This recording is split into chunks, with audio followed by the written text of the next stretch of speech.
अब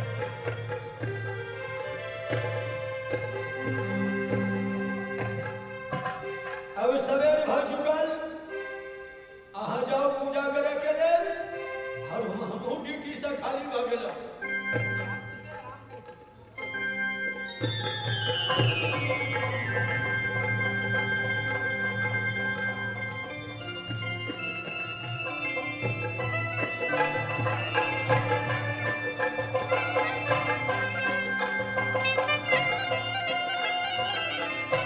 अब हम जा रहे थे माता गंगा के पास, और हम चोरी की मरम सिखा, और कौन सामान लगा हम सीन काट कर मुकमा सब पकड़िया जा रहे थे माता दुर्गा लगे।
बेटा चूरा, आई भेस में बेटा, और जो माता तो मंदिर में आल तू बेटा। माता हमरा चोरी करबै माता, हम कौन सामान लेकर सेंड कटवाई, और कौन सामान लेकर हम सेंड करबै माँ।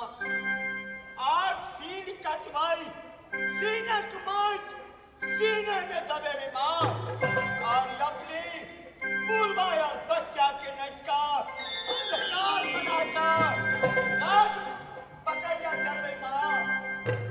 बेटा चोरी का हाल हम जाने छी। तो माता हमरा सामान चाहिए गंगा माई। ठीक है बेटा, तोरा हम हर चीज देब, और तू तेरा साथ में रह बेटा। तू कोयला बीर से खंती मांग ले बेटा। ठीक है माता गंगा, हम जा रहे छी भाई कोयला बीर लाग, और अपने अपने भाई कोयला बीर के हमरा साथ कर दिया। ठीक है बेटा। और ये बात माँ, हम चोरी करके घुराब, अपने सोना के हार अपने के चढ़ाव जमा चाचा सामन माय चूहारा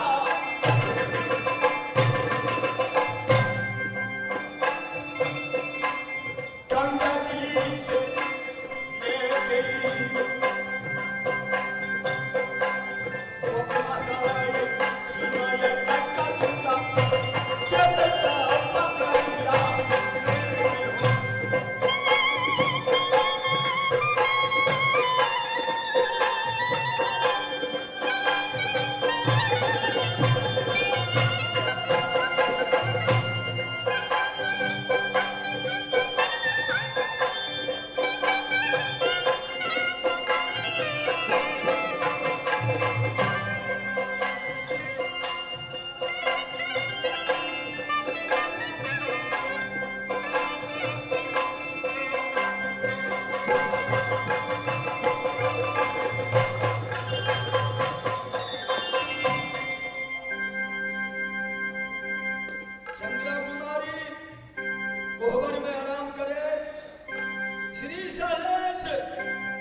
बेटा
चिहुरा, जल्दी भाग नहीं तो भोर भागले। नहीं तो माता! हाँ बेटा, माता! भाग तू बेटा।